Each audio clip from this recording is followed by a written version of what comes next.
WeInfuse podcast, episode number 9. Welcome to the WeInfuse podcast, where we take the confusion out of infusion, and each week we give you a behind-the-scenes look at the infusion practice from a clinical side and from a business standpoint. We also interview industry experts. In this particular episode, we're actually going to interview Stef and Angie. They are infusion billing experts out in the field, helping practices and clinics optimize their billing issues and challenges. And it's going to be a really good interview because you guys are going to hear two things: their expertise as they explain kind of the details of what you face when you have an AIC, an ambulatory infusion center, versus a home infusion practice, and the differences in billing and revenue cycle management and stuff like that. You're also going to hear their passion for patient care and how really helping patients with these issues is a game changer. So without saying any more, I'm just going to jump right in, and here we go with the interview with Stef and Angie. Listen in. Okay, as mentioned, today we have special guests on the show, Angie Baker and Stef Parks, billing and reimbursement specialists with a history in infusion billing. So ladies, thank you for being on the show. Thanks for having us. All right. And Reese is our co-host today as well. And Reese has a history with these ladies as well, or at least with Stef. So this is going to be interesting. Yeah, I'm excited, Dylan. It's fun to be back in a room with Stef to talk about infusion. Stef Parks was our infusion billing manager, VP of reimbursement, if you will, for quite a while, for 5 years when we were a manager of infusion centers, and even when we transitioned over to being a standalone infusion center company. So we're excited to have her back, and she's sharp as they come in this world. Thanks, Reese. Yep. You're welcome. So you entrusted her with some of the most important details of the business. Absolutely. Well, why don't you guys give a little bit of your background just in the infusion industry and experience in billing, just so our listeners kind of know where you're coming from. Okay. I'm Stef, and I have a long background in practice management with a focus on infusion therapy. And currently I am in the pharmaceutical space as a billed reimbursement manager. Awesome. I'm Angie Baker. I have about 15 years experience. My background is a high emphasis in home infusion, revenue cycle management, practice management, sleep medicine. So a variety of different healthcare settings, but all revenue cycle. So my current role now, again, is consulting in the field with specialty medications, doing patient access to ensure patients get access to therapy quickly.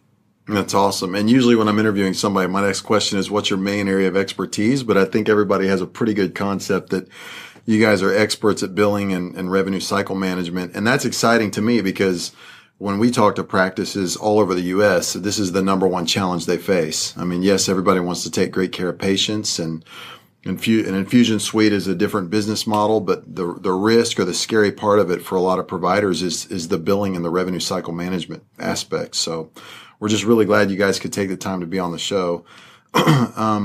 What would you want your listeners, if there was one thing? I mean, revenue cycle management and billing for infusion and all these things, it's a broad concept, but if you could distill that down to one big thing you would want our listeners to know about your specialty, what would that be? I think revenue cycle management regarding that it is incredibly difficult to get these patients access to medication from, the very beginning of doing a benefit investigation. That sometimes can take 45 minutes. And then the next step of doing a prior authorization, ensuring that we are capturing the correct units on, whatever drug that it is that you're billing for. That doesn't even come into play of billing it correctly. You have to ensure that, you have experienced billers in your clinic. If you're not billing correctly or capturing all the units, sometimes that could mean $10,000.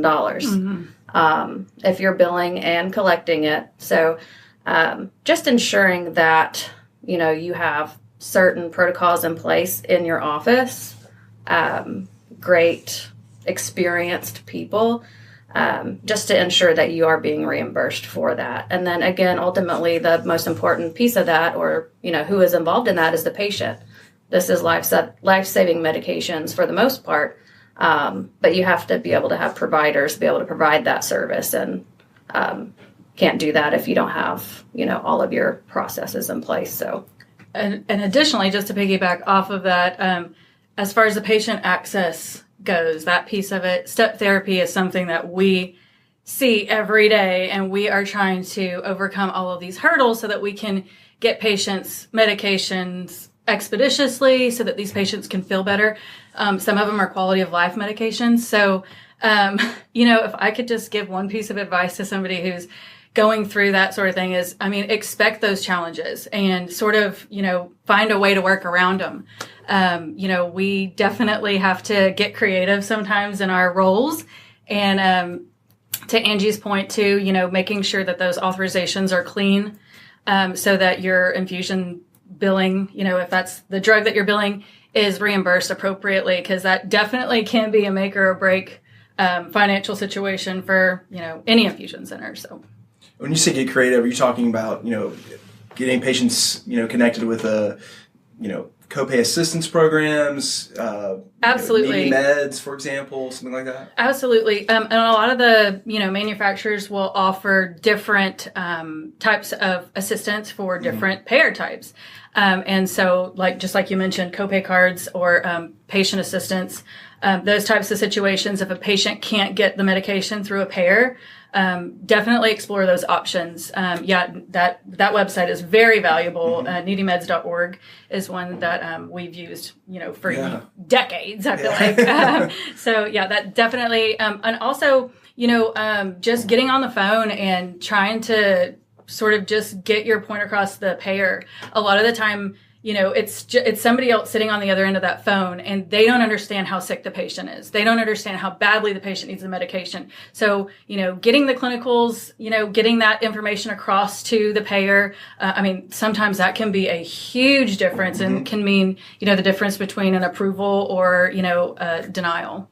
Steph, when you were working with our group or with our team, and I guess it was your team technically, I just remember you guys always going above and beyond. Meaning, if you got no on the front end or the first answer, you don't just stop there. Right. And you guys were constantly being creative, to your point, and then just never giving up on behalf of these patients. And I think that's what that sets infusion centers apart, and can set your infusion center apart if you're really going the extra mile for these patients. Right. The insurance company, they may say no just out of the gate, but if you fight for your patient, a lot of times you can get it approved. Right. Absolutely. So. Most definitely. And in our role, we provide a lot of education, a lot of proactive education in these offices on how to fill out the PA form. What is that website to that payer? If that drug is denied, do we have to switch therapy? No, most of the time we can do an appeal. What are the resources there? So we're very passionate about ensuring that if a physician prescribes a certain medication, that we know how to get it covered, and these offices know how to get that covered. So, awesome. Right, breaking through those barriers. Yeah, that's awesome. Well, it's clear you guys have a passion for the patient, and I think if you lose that perspective, it's just gonna be another task you do every day at your job. And I think a lot of these people that you speak to at the payer, they lose sight of that. Like you mentioned, they lose sight of that patient that's getting that life-changing therapy. And right. And that's what makes me passionate. It's my job to sell our software, right, and help implement this software into offices. But my passion is knowing that this software helps the provider because it streamlines this incredibly complex business model. It also helps the patient because in our infusion nurses charting area, it really forces best patient care and best practices for in a clinical setting. And it's awesome to know that you're actually making a difference in people's lives. And that's cool that you guys are coming on the numbers side to make sure billing and revenue cycle and all that's done. But it really is still all about the patient. Right. And that's just great. So, well, knowing that you guys are in that and you consult with different offices and help these practices, get on top of their revenue cycle management and you're trying to bring about the best result with patient access, what would you say has been maybe one of your biggest challenges? If there's a story that comes to mind or just a situation that's really challenging in that regard?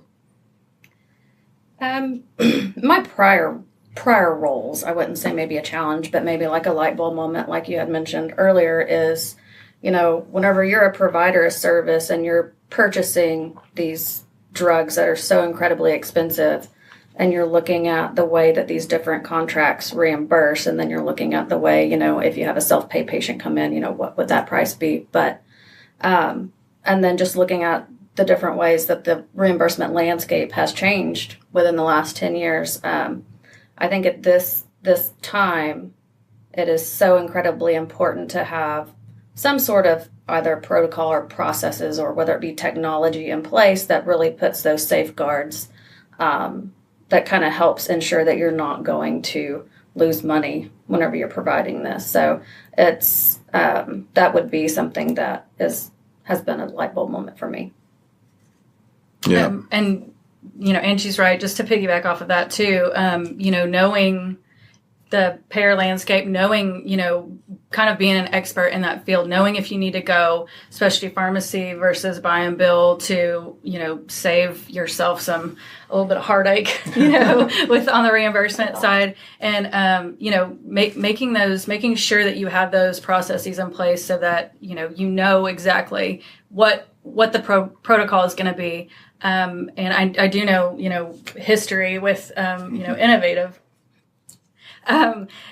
We had several drugs that were very difficult to get reimbursed on. And so we just made it a company policy that we wouldn't buy and bill those drugs at those particular drugs. And there wasn't many, but those particular drugs would have to go through specialty pharmacy. They were either extremely expensive or very difficult to be reimbursed, or when they did get reimbursed, they didn't really even cover the cost of the medication. So to Angie's point, I definitely agree. It is so important to have those types of protocols in place. Yeah, we do that for newly launched drugs a lot of times. Exactly. They still have a miscellaneous J code, so J3590 or J3490. And so, at Innovative Infusions, that Steph just mentioned where we both worked, we would have these policies where, you would, for new drugs that are being launched, because the reimbursement was still questionable, there was still a lot of, enigma around what we're going to get paid, we would, force those patients to specialty pharmacy, that was a company policy for us. Another thing that we did at Innovative was we had full revenue cycle billing managers. And I think for us, it was a strategic decision to do that and not silo the different steps in reimbursement up. So some folks, and again, there's no right answer here, but some folks are like, these folks verify the insurance, these code the claims, these are the AR specialists. But for us at Innovative Infusions, when we owned and operated it, we really had full revenue cycle managers, meaning they did every single step, and you really get to know the patient that way. Every single thing about that patient's insurance, and if you do the work right on the front end, the back end's a lot better. And for me, as a leader of the organization, I was able to go to one of Steph's team members and say, "Hey, what's the issue with this patient? Why do they have an AR balance?" And they really had to answer the question. They couldn't say, "Oh, well, they didn't verify it right," or "that department didn't do something right." So it was really there was a lot of accountability in the process. Right. And I Ownership love that. of the process. And no passing the buck. There was no passing the buck. Yeah.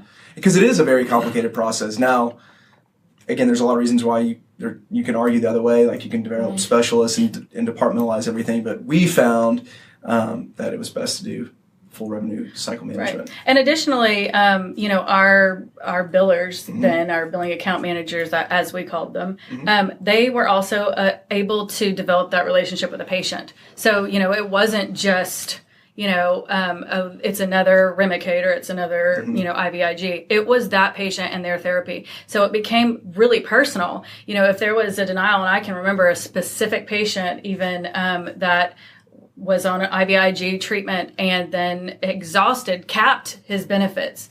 I mean, that is a very expensive treatment, and the patient was on a very large dose, and it was, I remember it was a two-day treatment even, and he capped his benefits, and they wouldn't pay for it any longer. So we had to figure out, it was this patient, he needed this medication, so we had to figure out how to get around that and figure out how we could get him covered additionally. And, we ended up doing that. It was a crazy process. But again, it came back to that patient. It was so important to have that patient back in the clinic. And, he was, of course, elated because he needed the medication. So, it definitely makes it more personal. And the follow-through is amazing, because those people that you hope that are so passionate about patient access are the ones that are handling those accounts. So. And I'll add to that even further. So rarely did the phones get back to me, but if they ever did, and a patient was on the other end of the line, and I would say, well, how can I help you? This is Reese. How can I help you? And they would be like, oh, I'm trying to reach Steven or Kim. And I was like, well, they're out to lunch. Well, I'll just wait till they get back then. They know my account well, and I wouldn't have been able to help them anyway, but I would have taken good notes so somebody could follow back up. But long story short, I think that just goes to prove that, if you have a high level of service, these patients they get comfortable talking to that billing account manager, as we titled that person, and they want to, just wait to talk till they get back. Mm-hmm. And when we did have attrition, which was not often, it was sometimes painful. The patients were so used to their billing account manager. Mm-hmm. So not only are they making a relationship with the nurse, they're making a relationship with the financial piece of the business as well. Right. I think for a lot of these patients, they're on therapies sometimes for a lifetime. That's so, right. They're coming back every month. And they want that consistency. Right. For sure. It's huge. And it's just, anytime you experience that feeling that you don't matter or that you're just another number, that's a terrible feeling, especially when it involves your own personal health. So that's just great that you guys are focused on that and have stories about that. I had a plumber come to my house, and we were talking it up. He was there I think he was there for an hour. And he's like, well, is there anything else going on? I'm like, man, to be honest, here's this issue, here's that issue. He started looking at everything. And then at the end of it all, he's like, man, I'm not even going to charge you for that. You didn't realize you had that issue. And that was easy. And it was like, wow, is this really happening? This person really cares about me and really just wants to do something good. It's just a remarkable feeling. So it's just so neat that you guys are focused on that. Now you mentioned a light bulb moment a little bit, but let's get into the difference, because we talk with practices all over the U.S. We also get a lot of calls from people that are already in like home infusion or on the pharmacy side, and then they want to have an infusion practice. And they think, oh, this could be a business we could start. It'll be really easy because we're already clinically trained. We're already doing the home infusion thing. How different is it to go from home infusion to the standalone infusion suite or ambulatory infusion center as far as billing and revenue cycle management goes? Well, I'd say at the start of care is probably one of the biggest differences outside of the different ways that you bill home infusion. So with home infusion, you're getting patients that are discharged out of the hospital. Sometimes you will have a day's notice. Sometimes you'll have 30 minutes notice. So it really makes a difference whenever you're having to verify benefits, get an authorization, look at all of that home infusion wise. But the process of getting things approved is the same. The billing is a little bit different, just different place of service, different benefit category, especially with Medicare. Mm-hmm. There are some drugs that are covered in the home, and then very few that are covered in the home. Mostly are covered in the office. So for the ones that are covered in the home, very, very strict guidelines that you have to look at. So one of the big things that changed with Medicare regarding infusion and infusion patients, you're aware of Medicare Part D, of course. So yay, 2006 Medicare Part D comes out. They have a benefit for drugs now. Well, infusion drugs were left out of that benefit. So the supplies anyway. Mm-hmm. So high anticipation of getting coverage for these patients. Most are on a fixed income, of course. They're Medicare age. So whenever it rolled out, you have coverage for your drug, which went through the PBM, but you still have to pay out of pocket for your supplies. So, and that still is the way that it is. Yeah. So that's one of the huge hurdles, but difference in, I guess, billing wise is just you're billing just a different place of service, basically. And that's, so from a consulting perspective, WeInfuse, we have obviously the technology piece, and while we don't advertise consulting, we get a lot of consulting, gigs or engagements. And so one of the things we, often struggle with in terms of communication, and you can't be clear enough to a home infusion pharmacy that wants to operate an infusion center as a place of service, and making sure that if they want to go in the biologic infusion space, you really need to be place of service 11, which is clinic or office. I mean, we hear it a lot. But it's basically a physician office place of service. Not that you have to have a physician. You can use nurse practitioners, and some states physician assistants.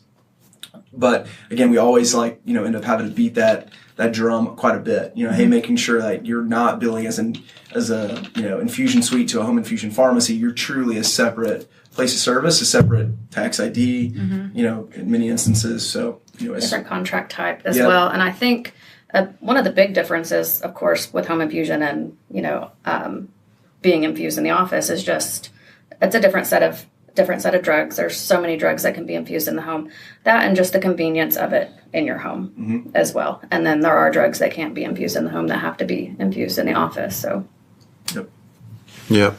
Minor differences that can make a big impact on the bottom line. The margins what they are and the numbers what they are for those specialty biologics. Well, tell our listeners what are some things you guys are most excited about right now in infusion and everything that's happening as far as it pertains to revenue cycle management and billing and what you guys deal with on a daily basis. Well, I'm super excited about, of course, I have a huge passion for patient access, and that is seriously what drives me every day. I'm super excited about the potential changes in the payer landscape. I'm excited about the potential for step therapy to sort of go away at some point. We can all dream, right? But also, so I feel like going through the process for appeals and sort of following those guidelines definitely help change those landscapes. So, just doing what we do on a regular basis, with our patient in mind, pushing for the patient to have therapy quickly, and going through those proper channels, I definitely feel like that has is going to have a huge impact on the payer landscapes. And I'm hoping at some point will reduce the hurdles that these patients have to go through. So. Yeah, most definitely. There's a lot of legislation right now to reduce step therapy. And I think Texas is one of the states that has passed that recently. We looked at it at our last national sales meeting. I think there's about 6 states that are either have passed something or they're getting really close. So that's a huge win for our patients. And so for people that are listening and don't know what step therapy is, how would you describe that? So step therapy would be, if a patient is prescribed a particular drug, but the payer says they will not cover that until the patient has tried and failed other therapies. Sometimes there's 2, sometimes, there's 4, it just depends on whatever the preferred medications are for that particular payer. And that's pretty standard, and that it doesn't really impact the patient that much if they're newly diagnosed and new to that drug category. But where it really affects the patient is, say they've been taking a particular drug for a year and then their insurance changes. Well, their new insurance says, well, you can't take that drug anymore. You have to take these other 2. Although they've been taking the drug for a year, it's doing good. We know that this patient may not react well to the other drugs. So there have been instances where these offices may not know, I can, appeal that denial with the payer, and then that patient will go and try those other drugs and then ultimately have to go back onto the therapy. So it really affects the patient in a negative way. And so what is the benefit to a step therapy strategy? Is it to try to keep the patient from taking the most expensive therapy right away? Well, I think that I think it's different for different payers. I think that maybe some of the drugs that they would view as more efficacious because they've been out longer, potentially. I can't really speak on that. I've not been on that side of the payer, but I would guess, drugs that have been around for some time and that have sort of patients have done well on them. They have a great track record kind of situation. That's really what I think, what I see regularly. That's what I think drives it most of the time. And it could be a payer, it could be a, cost thing too, but, I don't know. Yeah, so like when Entyvio was launched, for example, it's a drug that treats Crohn's, an infusible drug that treats Crohn's. It went through several, iterations of step therapy across different payer landscapes or in different payer regions. They're used to Remicade, they're used to, Humira, Enbrel, self-injectables. And so, it's just a way to, tighten that formulary. Hey, try these first before we approve this new drug. Cost containment for the payer. Sometimes rebates come into play, right? If a manufacturer is giving a drug, a rebate to the payer, which may or may not go away in depending on what this administration does. But yeah, there's a lot of factors that go into it. And that's why I love being the host of this podcast, because you obviously, I know our software, right? But you guys have such a nuanced specialty inside of the infusion world. So I get to ask these questions and get good answers on them. But it seems like so the biggest challenge to that is you may have a patient that's on a therapy for a year and their insurance changes and then they have to get off of it. That's the biggest issue, if I hear you correctly. Right. And you think common sense would say, don't do that. Mm-hmm. You would think, yeah, and that's, Steph and I will go in and educate these offices whenever we see that happen and say, no, you don't have to switch your patient. Let's work together. I can show you how to work through that with the payer. Yeah, continuity of care is a lot of the, some of that will go away with continuity of care. But yeah, just trying to educate the offices. You definitely do have to start all over whenever there's a new payer involved. And, sometimes that can prove to be incredibly frustrating for the patient, especially if, like Angie was saying, they're doing well on the drug already, and then they have to step back and, it's not covered any longer. A lot of these drugs are so expensive and patients can't afford to pay for them out of pocket. So, there's kind of a really urgent need to get through that process quickly. And if you want more information, this is a really big topic for the National Infusion Center Association. So visit infusioncenter.org. We really, outline step therapy, what NICA is what we call that organization. So what NICA is doing there, NICA or NICA is what we call it, in terms of, advocating for patients to reduce barriers, to reduce step therapy mandates in all states. They were actually, I think they wrote the legislation for Texas, or helped write the legislation for Texas. So, that's so good. Well, there's so much we could talk about, and you guys could easily just rattle off all these really detailed answers, but we don't want to turn it into an hour and a half long podcast. So what's one kind of last parting piece of advice for our listeners?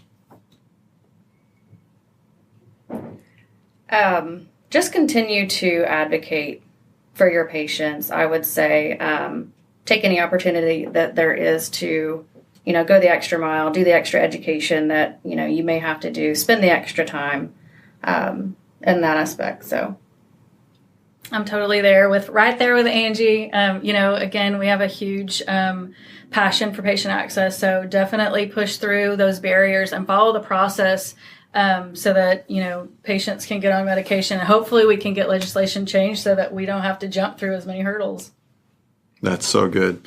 Well, Stef and Angie, thank you so much for being on the show. Thank you so much again. Thanks, for guys. having us. Yeah, it's awesome.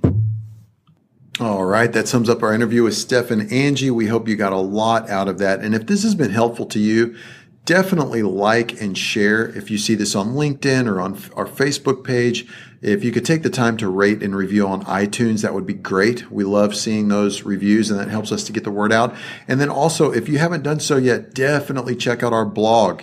Brian and Reese really are experts in the infusion space, and they write blog posts, and we post those on our website. Check out our blog at WeInfuse.com and just go to that tab that says IV Insights, and you can read the latest articles, many of which have to do with billing, NDC billing, talking about the different issues in billing in the infusion suite, and even providing formulas for doing that correctly. And if you haven't done so, be sure to request a demo of our software to learn how WeInfuse can take the confusion out of your infusion practice, and schedule a short demo meeting that takes 30 to 40 minutes to see the best platform out there for managing the entire infusion practice workflow. Just go to WeInfuse.com and schedule that demo today. All right, guys, this is Dylan McCabe with the WeInfuse podcast. Thanks for joining us, and we will catch you in the next episode.